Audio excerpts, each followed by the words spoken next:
You have so many desires and fantasies that you want fulfilled. However, you have no idea how to bring it up to your partner. You also probably will feel like they're going to judge you, shame you, maybe even find you disgusting and leave you. How are you ever going to get those fantasies lived out? Well, you're in luck, because today we're going to talk about 5 tools to communicate your turn-ons to your partner. These are going to be fun and done within a container of non-judgment and openness, so that both of you can be vulnerable, share your desires, and probably have them fulfilled. Ladies and gents, I'm Brandon the Dom. Let's go ahead and dive in. What is the purpose of communication anyways? This probably seems like a very silly question to ask because we're communicating all the time. But if you stop and think about it, you usually have some idea or something that you want done in the world. You want to change the world in some way to make it a reality based on what's going on in here. Problem is that nobody else in the world knows what's going on up in your head. So you have to use words in order to communicate what that idea is and be able to collaborate with other people to build the vision that you have in your mind. But when we're talking about fantasies and turn-ons, it's no different. Nobody knows what turns you on up here. But a lot of times we treat sex like we're supposed to be mind readers of each other. And we go in and we stay silent. We don't tell our partner what we like, what turns us on, and we're just telling them to guess. And a lot of times that leaves you disappointed. You have resentment because they didn't actually do what you wanted. You didn't have your desires fulfilled. And it's not their fault. You never communicated that. That's why today we're going to cover some different tools that you can use in order to get that idea out of your mind into your partner's mind and maybe actually get your fantasies fulfilled. Now, the reason that you're not actually sharing what's going on up here and communicating that is because you fear that you're going to be judged. You fear that if you share what's most intimate going on up there, that they're going to find you disgusting, just a complete leper, never want to be around you, that you're weird, and that they may even leave you. And I've written about this in a previous article that I'll link down below in the show notes about our greatest fear in a relationship, which is our partner leaving us. And if you break down all of your other fears in a relationship, a lot of them come down to, if I do this thing or I say this thing, my partner is going to leave me. And sharing your fantasies is no different. You fear that your partner is going to judge you, and if they find it too deplorable, they're going to actually leave the relationship. Unfortunately, when we're stuck in our head just looping on that, we're doing what's called catastrophizing, where we're blowing something way out of proportion without having any information from our partner, whether what we're blowing up out of proportion in our mind is actually true or not.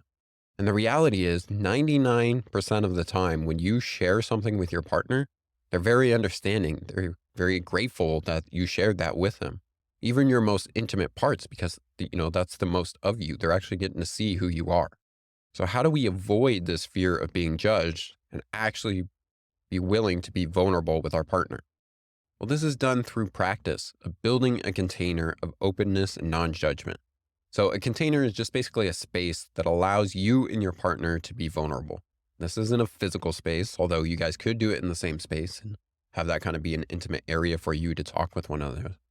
But it's holding space for one another, allowing room for you to actually divulge what is going on in your inner world. And the most important factors of that container is openness and non-judgment. So let's describe both of those. Openness basically means you're willing to hear the desires of the other person. You don't automatically shut it down, and when they do share, you don't shut it down then.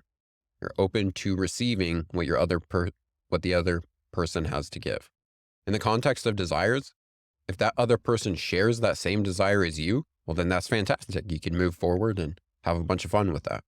However, if only one of you has the desire, openness means that you don't automatically shut that down or tell that person that they're crazy for having that desire. You let them know that it's okay to have that desire, and maybe you're open to exploring it or open to helping them find a way to explore it if it's something that's, a hard boundary for you. That's openness.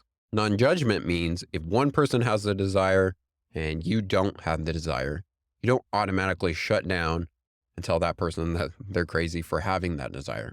You're not laying any judgment on them because they have that certain desire. It also means that if your partner starts sharing desires with you, that later on, you're not going to start looking down on them because they hold those desires. Now, this container is built by basically practicing it over and over again. So one person's going to share and the other person's going to be accepting, and maybe, you trade back and forth. And the more repetitions that you do that of sharing a small desire and then the other person accepting it, the more trust that is built between you two and the stronger that the container gets. But what I recommend when you're talking about desires with your partner is starting kind of low risk, something that doesn't seem as vulnerable to you, and revealing that to your partner. And you're going to see your partner accept that, maybe even want to fulfill it for you, and you're going to get a positive experience. And then you can move on to a desire that maybe is a little more risque and go through that same cycle, seeing everything's okay.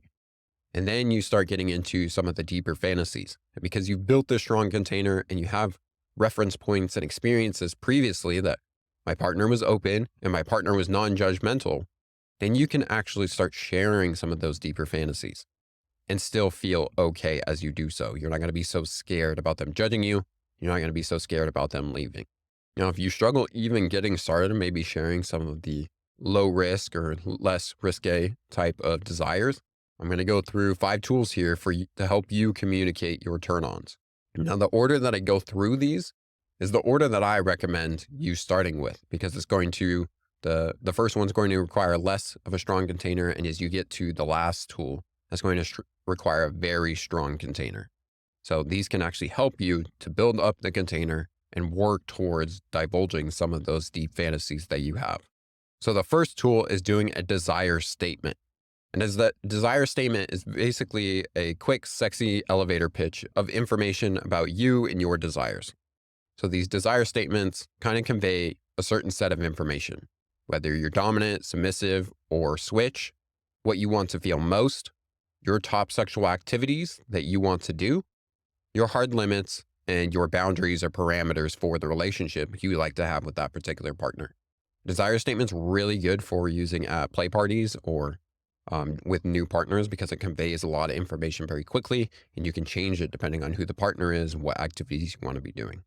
So as you can see here on the screen, this is what the structure of your desire statements looks like.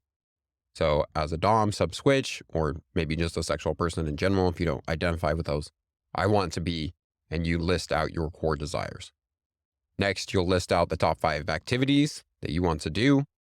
Then you'll list the things that you absolutely don't want to be doing, and an example of what you want your dynamic to be. So as an example, I'm going to give you one that may work for me, or just, in general, what a desire statement looks like. So as a dom, I want to be naughty, desired, appreciated, primal, respected, and worshiped. So these feelings actually came from my last video and article that I wrote on how to discover your desires, and particularly looking for the feelings that you want, because any activity that you do is going to elicit a certain feeling. And if you understand the feeling, you can actually do different activities that elicit that same feeling. So I think it's important to convey those things, like, what are you trying to get out of this sexual encounter? So as a dom, I want to be naughty, desired, appreciated, primal, respected, and worshiped. Those are the feelings I'm looking for. The top activities I want to do are DDLG roleplay, bondage, slave training, primal play, and erotic photography. The things I absolutely don't want are being sadistic, giving extreme degradation, or disrespectful brattiness. And I want our dynamic to be non-monogamous, casual, but still emotionally connected, with power exchange in the bedroom and occasionally on dates and play parties. So you can see this little paragraph gives a lot of information up quickly, tells them what the top things are that you want to be doing, things that you definitely don't want to be doing, and kind of what the relationship looks like. So this is, again, really helpful if you have new partners and you just want to convey some of your top stuff really quickly. And it's really low risk, because the activities that you're saying are your top, your favorite, are probably the things that you're already doing or you like to do most of the time. So it's not as hard to say that to the other person. All right, moving on to number 2 is doing pillow talk. So after having sex, you guys are laying there in bed, you're talking with one another. A lot of times that period of time is a lot easier to talk to each other, because you did one of the most intimate acts with each other a few moments ago, and you're both sitting in that chemical cocktail of neurochemicals in your head, feeling a lot closer with one another. So it's a little easier to be vulnerable with each other. And you can kind of start this back and forth game with one another. So you could ask your partner, what are some things that you've always wanted to try? And if, they're not really coming up with anything, you could tell them basically, if I tell you one, will you tell me one? I always suggest going first, being the one that's vulnerable first, because then it shows your partner that you're willing to do that. You have trust in them. And so when it's their turn to be vulnerable, it's a lot easier for them to actually start sharing some of these things because that trust has been built. They've seen you do it. They've seen how far you're willing to be vulnerable. And so they may meet you at that same vulnerability level. I recommend starting low risk. So maybe starting with something like, I've always wanted to try a blindfold. And then your partner will probably say something about that and then share one of theirs. And when they do, this is the point where you do not judge them. You don't get surprised by what they say. You start judging them, saying, I can't believe you're into that. None of that. You're very open and receptive to whatever they say. And you want to encourage them to be vulnerable. You can reflect back to them what they've said, what their desire was, maybe trying to empathize a little bit, understanding, why they would want to have that desire. Like, oh, I get that. That's really hot. Now, if it's something that you're not into, you can basically tell them that. You can say, hey, that's cool that you're into that. And I would totally understand why you're into that. That's not really my thing, but maybe we can do this, which is something similar to that. Or maybe I can help you find a way to fulfill that desire. So you're not completely shutting them down, but you're letting them know it's not something that you're into.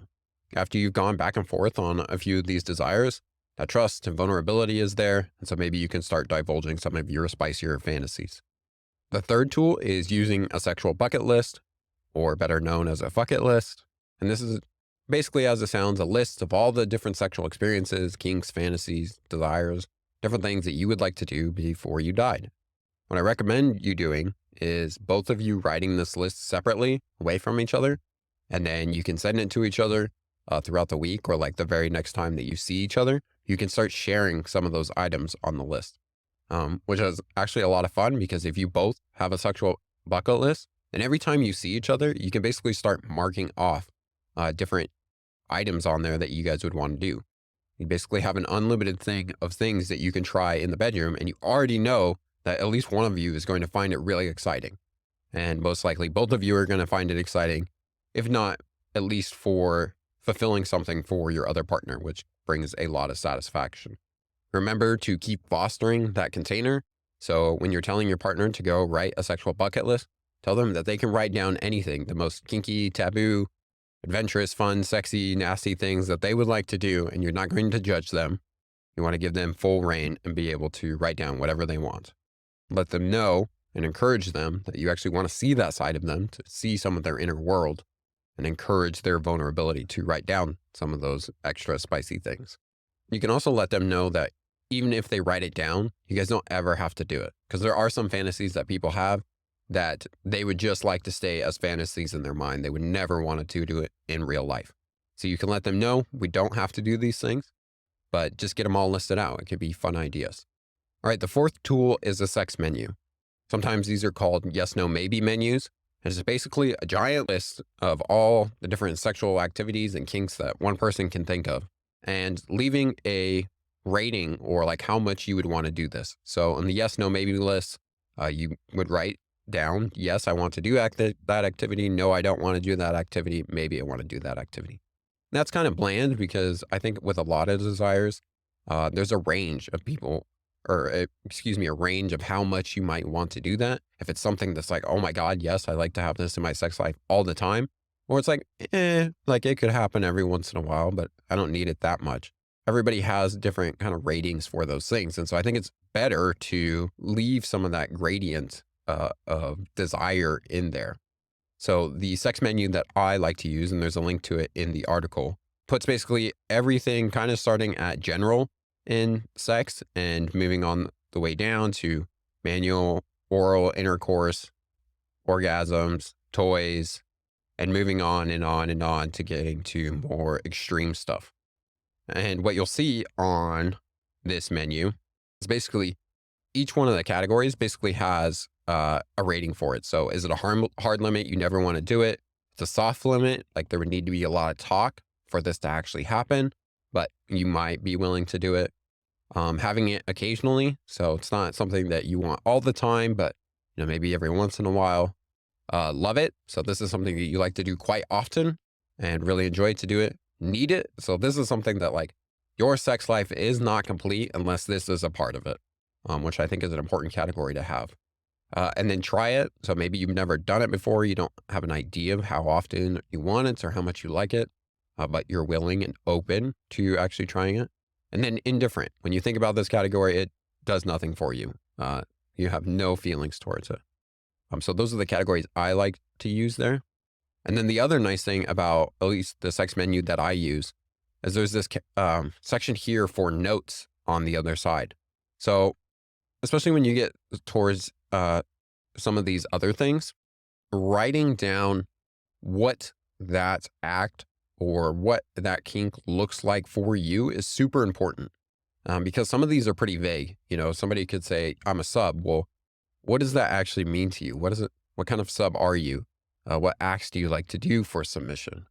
Um, how do you, like to be treated from your dom? Different notes like that are going to better help explain what your fantasy is and actually boost the probability of it being fulfilled in the way that you actually want it fulfilled. I also think this is important for boundaries. We might go to set something like bed sharing. You're like, I never share a bed, or I only share bed on these certain occasions, or so on and so forth. So you can kind of get into the nitty gritty. Remember, we're trying to share what's in our mind with the other person. The other nice thing about these sex menus is it allows for you to give consent ahead of time.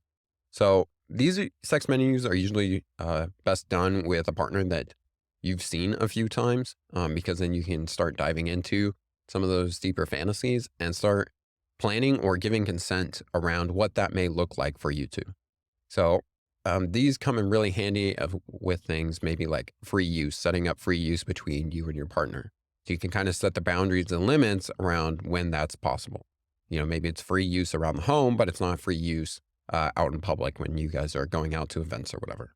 And for somebody that's new to this entire world, this also gives them sort of a discovery tool, because they get to go through the entire list and be like, I've never heard of that act. I have no idea what it is. And then they open up Google and go down a rabbit hole of things that they've never seen before, but it opens them up and then they might be interested in that. Now, the best way to do these sex menus is exactly like you did the sexual bucket list, where you do it separately and then you share the menu with the other person. And if you're in a dominance and submission relationship, as the dom, I always have my partners fill out theirs first before I ever show mine, because I don't want my acts influencing them, right? They're submissive. They're going to want to please me. And so if they've seen my list first, they might be like, well, I could be into that. I'm going to put it as a higher rating just to make him happy. I don't want that. I want them saying what they're into at the level of comfortability that they're at in their own mind without any of my influence there. And then I usually use showing them mine as a reward, because obviously they want to know more about me. So they're excited to do it. And then we both have both of our lists.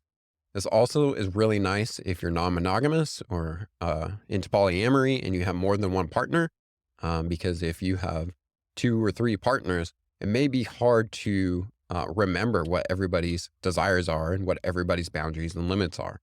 So if you have documents that you can go back to, you can give a quick look and remember like, oh yes, they're not into impact play, but my other partner is. So that's very helpful for you as a dom. All right, tool number 5 is to do a sexual disclosure. So if you've watched my video or read my article on the 3 tools to discover your turn-ons, this was one of the tools of doing a sexual disclosure. However, it's also a great tool for communication, and it's also most one of the intents. So if you're going to do a sexual disclosure, you need to have a strong container with your partner. In the discovery tools, like using it as a discovery tool, I said that to do this with a therapist or somebody that's very trusted, a therapist, a coach, someone like me, to help you go through that process. Because what a sexual disclosure is disclosing all of your sexual history, all of your kinks and fantasies, all of the different things that make or that bring up shame and guilt. You're sharing all of that with that other person. And the purpose is basically to give you illumination to all those areas of your mind, but to also bring light to it so it's not in the dark. A lot of times if we don't share it and it's just in our head, that's where the shame and guilt with it starts to build up. Because you're like, this is something I could never ever share with a person. But if you go through a sexual disclosure with a therapist or a coach first, you can go through that process and practice that muscle of sharing these deep, dark things and see that you're okay on the other side. The world didn't end. This person didn't try and burn you at the stake. Like, you're totally okay. And now you have a little more strength and confidence when you want to be sharing that with someone else. So if you've gone that through the process of doing a sexual disclosure with a therapist or a coach, you have a little bit more strength and ability to share that with a partner. And if you start sharing some of these deep, dark things with a partner, one, it's going to build a lot of connection between you two. But two, it gives them access to your inner world. They can see some of what those major fantasies are for you and maybe why they came up based on your past experiences, and maybe help you through some of the shame and guilt that you're feeling. Because a lot of times that shame and guilt gets built up with what we think our partner thinks about us. It's usually not actually a reflection of what our partner thinks about us, but whatever we're catastrophizing in our mind. So sharing that with a partner basically allows you to break that shame, break that guilt, because you get actual information from your partner. And they're going to be like, I love you. I want to do these things with you. You're not nasty. You're not disgusting. Now, obviously, this is very intimate. You're being pretty much 100% vulnerable.